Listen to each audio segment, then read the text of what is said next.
I was 13 years old when my knee first started to cause issues.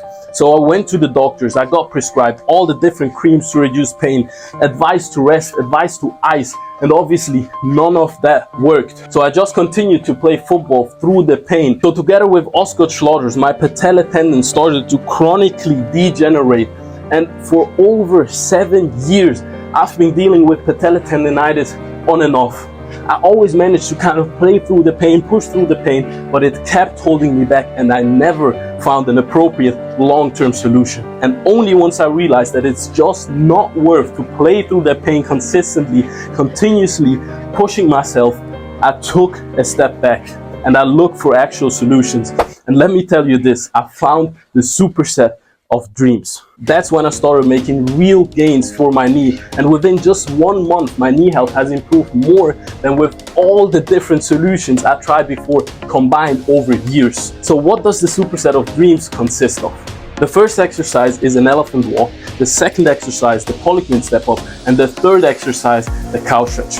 Now before you go and try out this superset of dreams, I know it sounds exciting, there are 2 crucial steps to take before moving into the superset of dreams, and 1 crucial step you take after completing the superset of dreams. So if you're serious about changing your knee health, let me tell you this, watch this video to the end.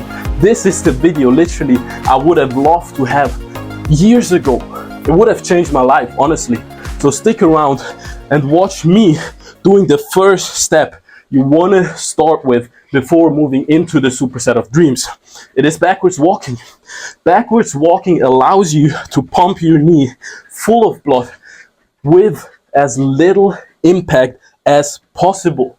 You're activating your quads, you're pumping tons of blood into the knee and generate healing without breaking down the tissue and hurting the knee even further. That's the key, because when you've been struggling with chronic pain, chronic degeneration of a patella tendon, you're probably struggling to find something that doesn't hurt or cause issues at all. And this is where backwards walking is so great, because you can pump up the knee. It's the lowest level of knee over toe strengthening, the exact position most of us struggle with that are struggling with patella tendonitis. This position hurts, right? So if you can gently strengthen it, pump up the quads, generate that healing, this is worth so much, and was a key for me to then move into the further exercises I'm about to show you right now. So go for about 5 minutes, really pump up that knee. Take those steps backwards and behind your knee on every step. Push through the toes and really feel your quads pumping up. Go until you feel a great pump in your quads. This is so important for the exercises we're going to do next. So push, push, push. And do what you can do pain-free. If you can go faster, go faster. If you have to go really slow and gentle, go slow and gentle. And if you don't have a backwards treadmill, you can take a band, a resistance band, wrap it around something, get your feet in, and do banded knee extensions.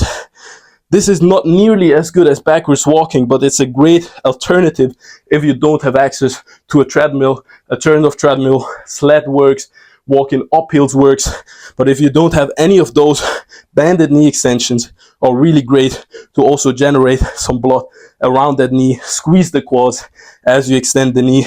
You can do it like this, you can do it like this. It's really all about pumping up that knee, making it feel better, and so that once you have that pump in the knee, now what you're gonna do is heavy isometrics. First, gonna fold that backwards treadmill up. That's really, really nice about the backwards treadmill, ATG backwards treadmill, that you have that storage space saved up by just folding it up. And now we can move into heavy isometrics. Here you want to go for 30 to 45 seconds. The most important thing throughout this whole exercise progression, this workout, is to not work through pain. If you feel pain at any point of this workout, stop the exercise and try to regress it. So what we're going to do, heavy isometrics, back leg is pretty much extended, and at the front leg we have a 90-degree angle. Now we hold this position for at least 30 seconds up until 45 seconds to really strengthen that tendon, the patella tendon in the knee. So continue to hold this position, and as you drive your knee a little bit more forward, it gets even more quad activation, which is great for your knee. Your patella tendon needs to be loaded if you want to get it better. It should feel really hard, but don't push too far on the first set, because we're going to do multiple sets, and in between the sets we're going to use that time to pump up our lower legs, which are also often way too weak, which then leads to our knee being overloaded with force. So if we're strengthening the shin muscle here, we can take off unnecessary force every time we step on the floor, so it doesn't excessively move up to our knee. So what we're going to do in between sets is tib raises. Go for about 20 reps. The further you go away from the wall, the harder it gets. The closer you are, the easier. And once you're done with the 20 reps, go straight back into the isometrics. You can switch between sides, but you want at least 3 sets on the bad side. I don't care how many sets you do on the good side. If you're struggling on both sides, obviously do the same amount of reps, sets on both sides. But if, let's say, your right knee is the bad knee, I don't care how much you do on the left knee, because what we're trying to do is fix that bad knee right now. And most of the time, the leg with the bad knee is weaker anyways. So what we're doing by only doing it on that side is rebalancing the strength also between side to sides. So hold again 30-40 seconds. It should be really heavy, but not painful at all. If you can't do it with weight, just do it without weight. But you need to be feeling those quads activating, those feet pushing into the ground really hard. You can even feel your calves activating when you really push your feet into the ground. Try to keep your torso upright, but don't lean back. Like, lean more forward. Get that weight onto the front foot and hold. Fight through this. This is money in the bank for your patella tendon. And don't be surprised if you feel it in your tendon, in your quads. You're working them really hard, but as I said, it shouldn't be painful at all. Now the next thing we're going to do is FHL calf raises, which means we really get that stretch in the calf and move up just like this. Completely up, squeeze, slow, control down, get into that full stretch at the bottom and back up. Do at least 15 reps on both sides, and if it's too hard with one leg, you can also do it double leg, just like that. Once you're done with your set of FHL calf raises, you then move into the third set of isometrics. We keep moving. It's intense, but it's worth it. Now try to push your knee a little bit further over your toe, get more VMO activation, more quad activation, and hold this again for 30 to 45 seconds. These 2 steps I'm showing you right now, the backwards walking and the isometrics, are absolutely crucial to prepare you for what's about to come next, which is the superset of dreams. Right now, you've pumped your knee up with blood. Right now, you've prepared the tendon, you've loaded it. It's been prepared to now move into the superset of dreams, which is elephant walks. And at that point, I really want to thank Ben Patrick, who introduced me to all of these exercises. Elephant walks, especially polyquin step-ups and couch stretch. When I first seen it from him, it just made sense to me. The elephant walks open up the backside of your knee. Then the polyquin step-ups with heel elevation, I will get heel elevation after, strengthen that knee directly. And then with the couch stretch, you get good padding. Not like this. Get those shoulders to the wall. You're opening up the front of your quads, the front of your knee as well. So Ben Patrick was the guy who first showed me these exercises, and I'm truly grateful for that, because they not only changed my life, I'm also able now to change my clients' lives. And at that point, I also want to thank Liam Howe, a good friend of mine, who showed me this exact combination of elephant walks, polyquin step-ups, and couch stretch in a superset. And it's incredible how good this superset is, and that's why I'm sharing this with you. So as I said, the first step of this superset is elephant walks. Elephant walks, you extend one leg at a time, then you bend both knees again, you extend the other leg. Squeeze those quads really hard, feel the stretch behind your knee, and as you have a slant board with that elevates your toes, you're gonna feel it way more behind your knee as well, and I really like that. You can also do it on the floor. palms to floor is the goal, but there's no rush to get there. You can simply start by elevating your hands even more if it's needed. If you're not there yet, you can elevate your hands and do the same movement here. Slowly move down, progress over time. But the most important thing is to do this with intent. Feeling the stretch in the hamstrings and squeezing those quads. So go for about 20 reps, 10 reps on each side. And once you're done with those 20 reps, we move straight into the polyquin step-ups. What we're gonna do now is start at a really low elevation. I'm starting with one plate of elevation only to start off the superset of dreams, because we're gonna do multiple sets and the goal is to work your way up in your pain-free range every new set you take. So you can either start this on flat ground with heel elevation, or you take heel elevation onto a slight elevated surface. Here it's one plate, and I like to use 2 ATG bodies to have my heel elevated even more, which puts even more pressure on my patella tendon, strengthens the knee directly even more. So what we're gonna do now is catch that balance, and from now we're just gonna push our knee over our toe, and that other leg stays completely straight with the heel touching the ground. We move back up. We don't shift back like this. We really keep the hips in line with our ankle, with our heel, and go for 20 reps here. So once you've done 20 reps with your bad knee, you now do 20 reps with your good knee. You always want to start with your bad one to see how it feels, and you only do as much with your good knee as you're doing with your bad knee. And a little background about the name of this exercise, which is Poliquin Step Up. It comes from a world-class strength coach, Charles Poliquin, who used this exact exercise for his athletes. And the exercise itself, he named it the $1 million knee exercise because he used it for his athletes that went onto Olympic levels, and obviously that's worth millions. So once you're done with the Poliquin step-ups, you want to find a wall and some good padding to get into this position of a couch stretch. It's totally okay to start here at the floor if you're that tight in the hip flexor here, in the quads, but over time you push your shin into the wall, and over time you move your way up, get more flexible, and the ultimate goal is to get your shoulders to the wall without overly arching your back and controlling that position, breathing slowly, but still feel that intense stretch in the quads by pushing your foot, your shin into the wall. So with this exercise, we complete the superset of dreams by opening up the front of our knee joint. Now we've opened up the backside with the elephant walk. We opened up the front with the cow stretch, and we strengthened the knee directly with the Poliquin step up. Switch sides and do the exact same thing here. Now you go for another set of elephant walks. And what you're gonna do now is to try and elevate a little bit more. Of course, it should be pain-free as you elevate more. If it's not, you stay at the same elevation. But if you can move up a little bit, 2 inches, whatever, it's great to build up that elevation each set. So go again, really controlled and up, controlled and up, only touching the heel of the non-working leg and up.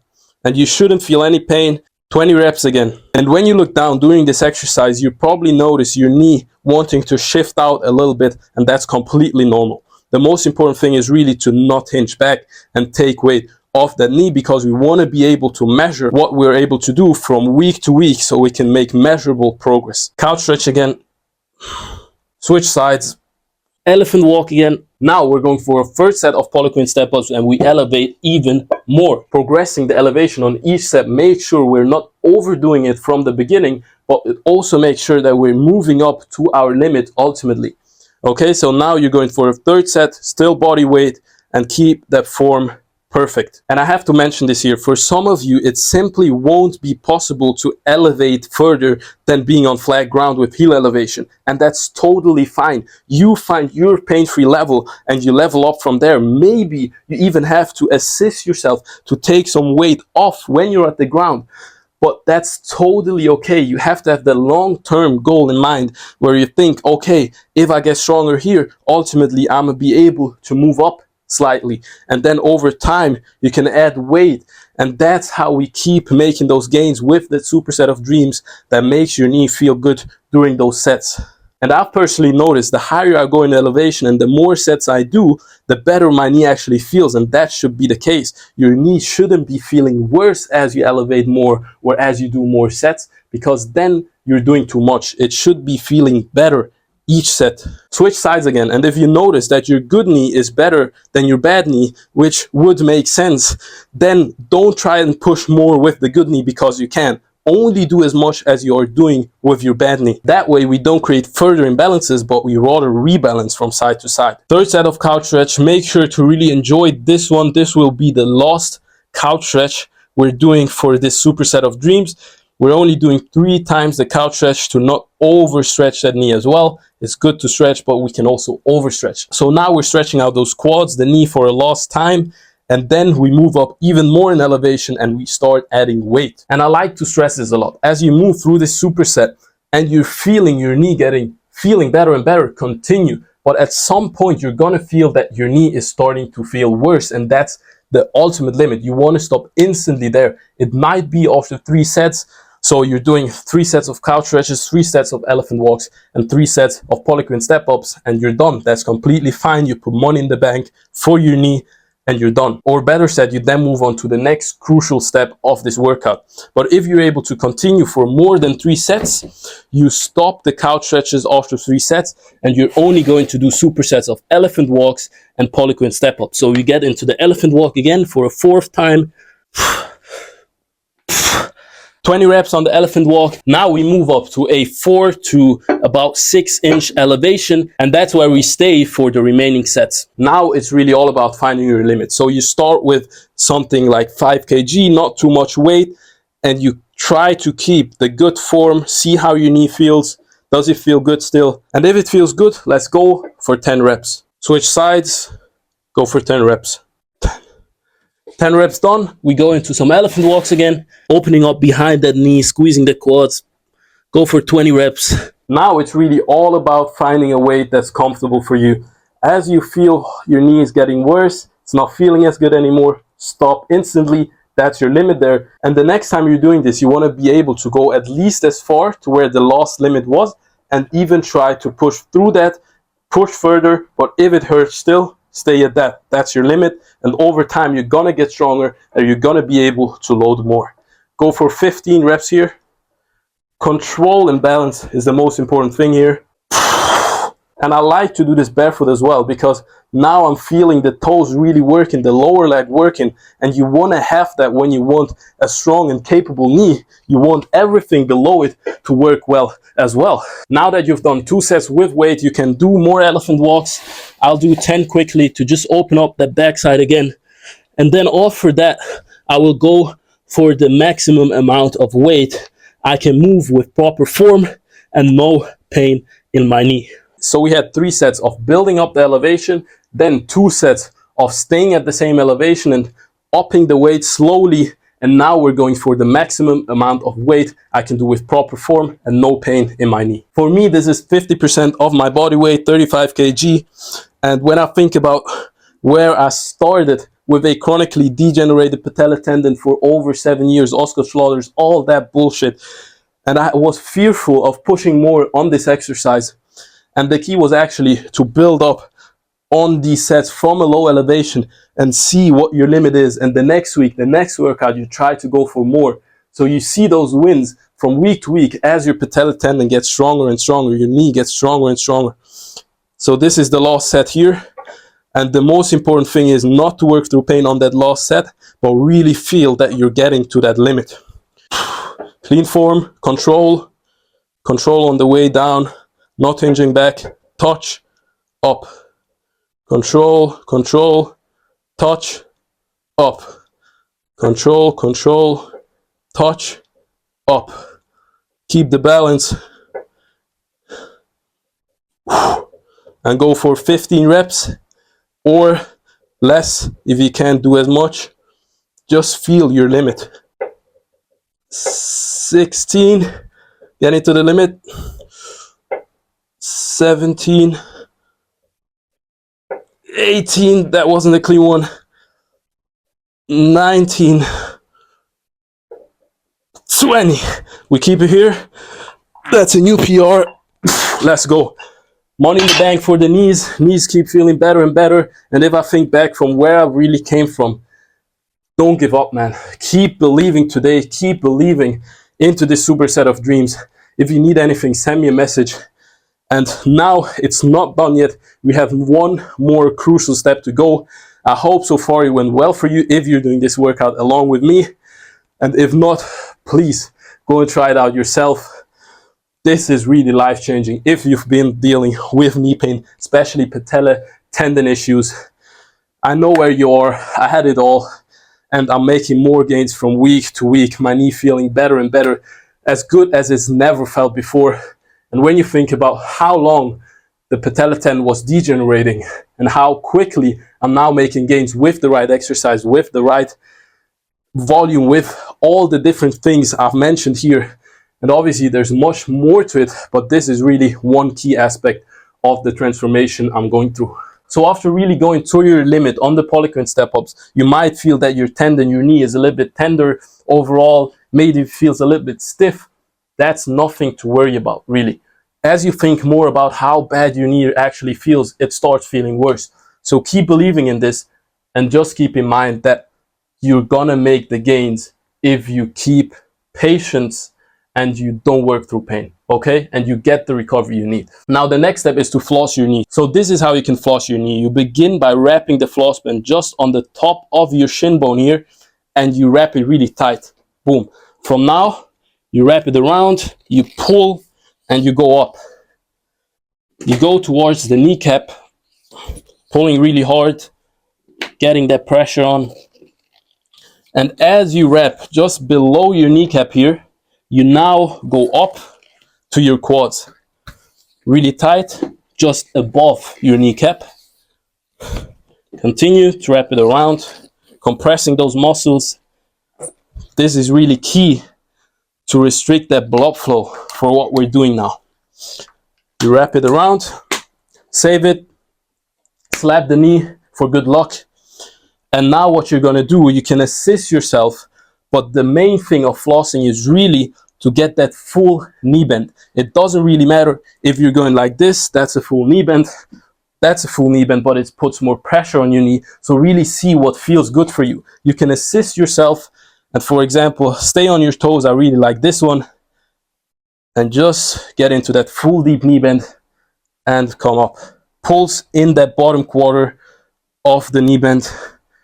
Pump that blood into the knee and use the floss bands because they are helping you right now to feel safer in your knee. Your knee feels stronger right now, so you can do more. You can get into that full deep knee bend that would normally hurt. And if you can do it without assistance, you can balance and do it like this.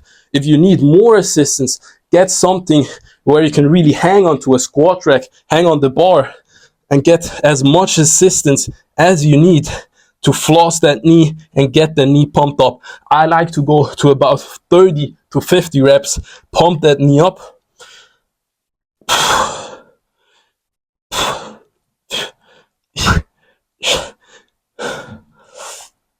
Really pulls in that bottom position, but control it. You don't want to just let the knee look like this without having control. You want to be in control, and your quads have to be engaged constantly as you do this movement.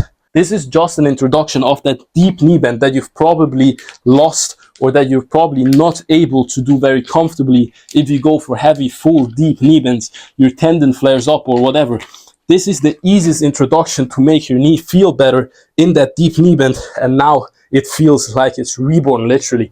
So flossing is the first step to then get into other exercises, and that's going to be a next video in the future where I talk more about how you can stay away from patella tendonitis by getting more into longer ranges, really restructuring that patella tendon or whatever tendon it is.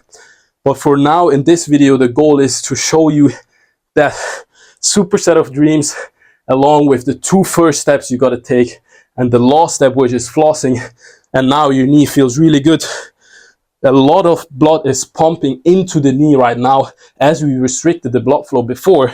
So we're getting that healing to the area we've just broken down with the polyquin step-ups. and now we can recover. Now, everything I've just shown you is great for the knees, absolutely amazing. But most athletes that actually come to me, they tell me that they have knee pain and tight hips and weak ankles, and that's when you have to address everything, because you can't just solely focus on the area that's bad, let's say your knee, because if your knee is bad, your ankles are probably suffering too, your hips is probably suffering too, and most of the time it's all linked together because your body works as a whole. So what you want to do is attack all those different areas with a structured plan together, and not being overwhelmed by all of these different issues you have and you don't know what to focus on, and you end up not getting any results at all. That's really how I make sure that all of my clients that come to me, most of the time they have knee pain, but they also have tight hips, they have weak ankles. So we work on every area. And that's exactly how I've been able to help Chris, that came to me with plantar fasciitis, so a foot issue, but he also had knee pain and he had tight hips. So we addressed everything. And now he's feeling better than ever, almost like a child again. That's really the goal. Or I've been able to help Marie as well, that had weak ankles, but also extremely tight hips, knee pain when hiking. Now none of that is an issue anymore. So it's all about addressing all the different areas in your lower body, even your upper body. Bro, your whole body works together. So you need something that works all together and not just something that focuses on one specific area, even though that might be your problem area. And that's why wherever I provide my services or programs, I'll make sure that we attack everything, so we're not leaving any areas weak or tight, but we're simultaneously directly targeting the problem area. And that's how I've been able to help all those athletes that had knee pain, but also were dealing with weak ankles and tight hips. So if you want to accelerate your progress towards pain-free knees, get strong and mobile hips, and bulletproof your ankles, check out the first link in my bio. And if you've liked this video, I'd love your feedback in the comments, and also make sure to subscribe if you haven't yet, to make sure you're not missing any future videos like this. As always, keep believing today, and see you in the next video. Peace.